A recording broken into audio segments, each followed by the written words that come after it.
नमस्कार, आप देख रहे हैं आजाद टीवी न्यूज 24 और मैं हूं आसमा आपके साथ। हरियाणा के ऊर्जा, परिवहन एवं श्रम मंत्री अनिल विज ने कांग्रेस के राष्ट्रीय अध्यक्ष मल्लिकार्जुन खड़गे के बयान की प्रधानमंत्री नरेंद्र मोदी को बातें घुमा फिरा कर करने की आदत है पर तीखी प्रतिक्रिया देते हुए कहा कि घुमा फिरा कर बातें करना कांग्रेस के डीएनए में है। इसके अलावा उन्होंने कहा कि रेलवे की तर्ज पर बस स्टैंडों पर भी खाने पीने के सामान को चेक करने के लिए अलग से कॉर्पोरेशन बनाने पर अध्ययन किया जाएगा। अब मल्लिकार्जुन खड़गे जी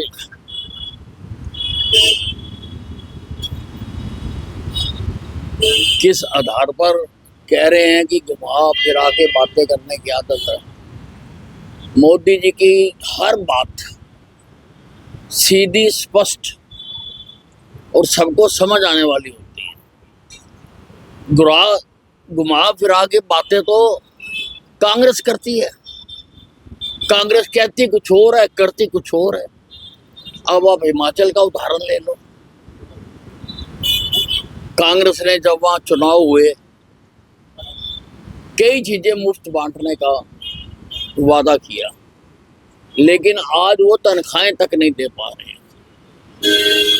और एक तरफ प्रधानमंत्री नरेंद्र मोदी जी सारे देश के लिए उन्होंने शौचालय बनवाए,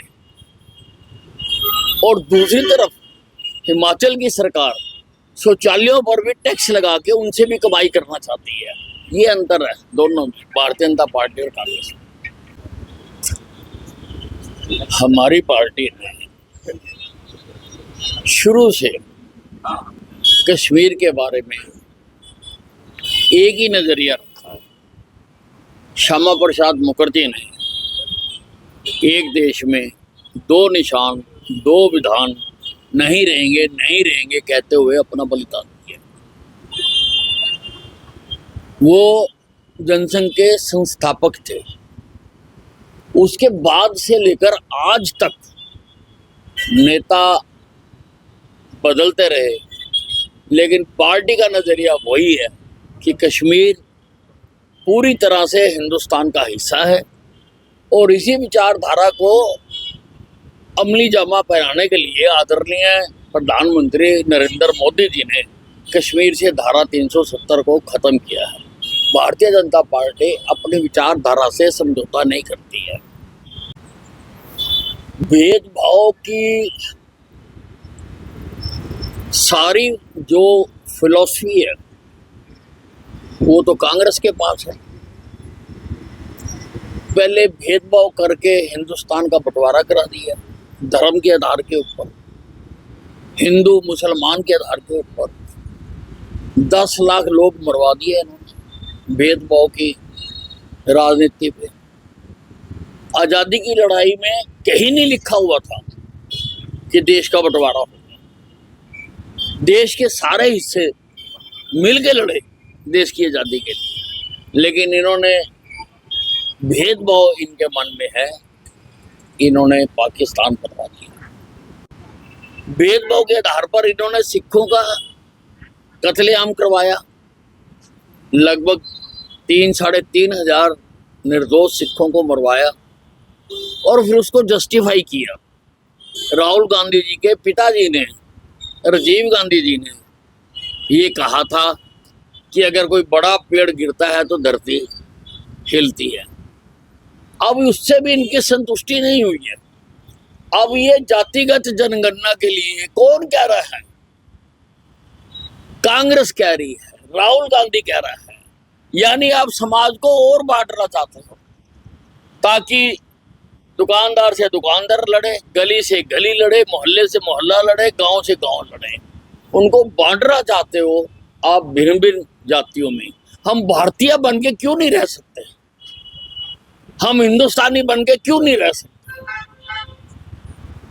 तो बांटने का काम, बांटने की पीएचडी तो राहुल गांधी जी ने की हुई है, और वो अपना ये बांटने की दुकान को बंद कर दें। मोदी जी तो साफ और स्पष्ट बात करते हैं। ये सारा देश ही नहीं, आज सारा विश्व भी जानता है। और झूठ बोलने का काम करती है कांग्रेस।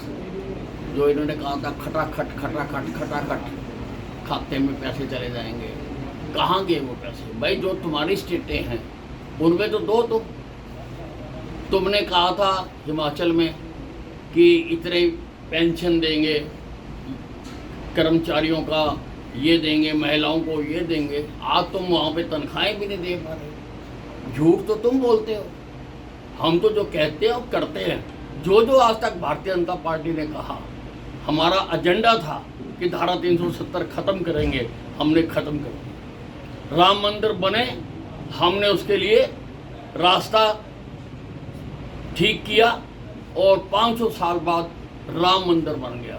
हमने कहा था 3 तलाक खत्म करेंगे, हमने सारे विरोधों के बावजूद हमने 3 तलाक को खत्म करा। हमने जो कहा है हमने उसको पूरा किया है। सर, अमर अब्दुल्ला ने कहा है कि ये प्रधानमंत्री जो पूर्व प्रधानमंत्री जो अटल बिहारी वाजपेयी हैं, उसके सिद्धांतों पर अगर बीजेपी चलती तो आज जम्मू कश्मीर में ये हालात न होते। हमारी पार्टी का पहले दिन से एक ही सिद्धांत है। श्यामा प्रसाद मुखर्जी जनसंघ के पहले अध्यक्ष थे। उन्होंने उस वक्त कहा था कि एक देश में 2 निशान, 2 प्रधान, 2 विधान नहीं रहेंगे और उन्होंने अपना बलिदान दिया था। तब से हमारी एक ही नीति है कि कश्मीर भारत का अभिन्न अंग है।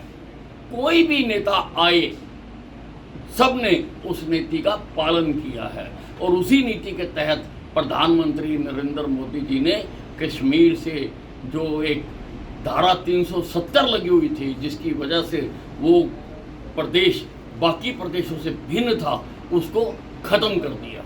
तो हम जो कहते हैं वही करते हैं और जो भारतीय जनता पार्टी की नीतियाँ हैं वो स्पष्ट और साफ है।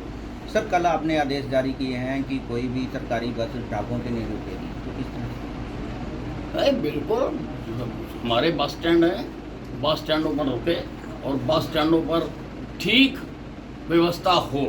मैंने सबको आदेश दिए कि सारे बस स्टैंड साफ़ सुथरे होने चाहिए, यात्रियों के बैठने के लिए जगह होनी चाहिए, नहीं है तो बेंच लगाने चाहिए, जो टॉयलेट्स हैं वो पूरी तरह साफ़ होने चाहिए, रोज़ उनको देखना चाहिए, पीने के पानी की व्यवस्था होनी चाहिए और जो वहाँ पर खाद्य सामग्री बिक रही है उसके लिए भी मैंने स्वास्थ्य विभाग को पत्र लिखा है कि हमारे बस स्टैंडों पर रैंडम सैंपल की चेकिंग करते रहें ताकि लोगों को शुद्ध सामान मिले। और उसके साथ साथ रेलवे की तर्ज पर, जैसे रेलवे की अपनी कॉरपोरेशन बनी हुई है गाड़ियों में और रेलवे स्टेशन पर खाना देने के लिए, मैंने उसका भी अध्ययन करने के लिए कहा है ताकि हम अपने बस स्टैंडों के लिए भी उसी प्रकार की व्यवस्था कर सकें। सर, अमेरिका में डोनाल्ड ट्रंप जो है 100 वोटों से आगे चल रहे हैं शुरुआती रुझानों में, किस तरह से? देखिए, रिजल्ट अभी तो गिनती हो रही है, जो भी गिनती होगी वो सबके सामने आ जाएगी।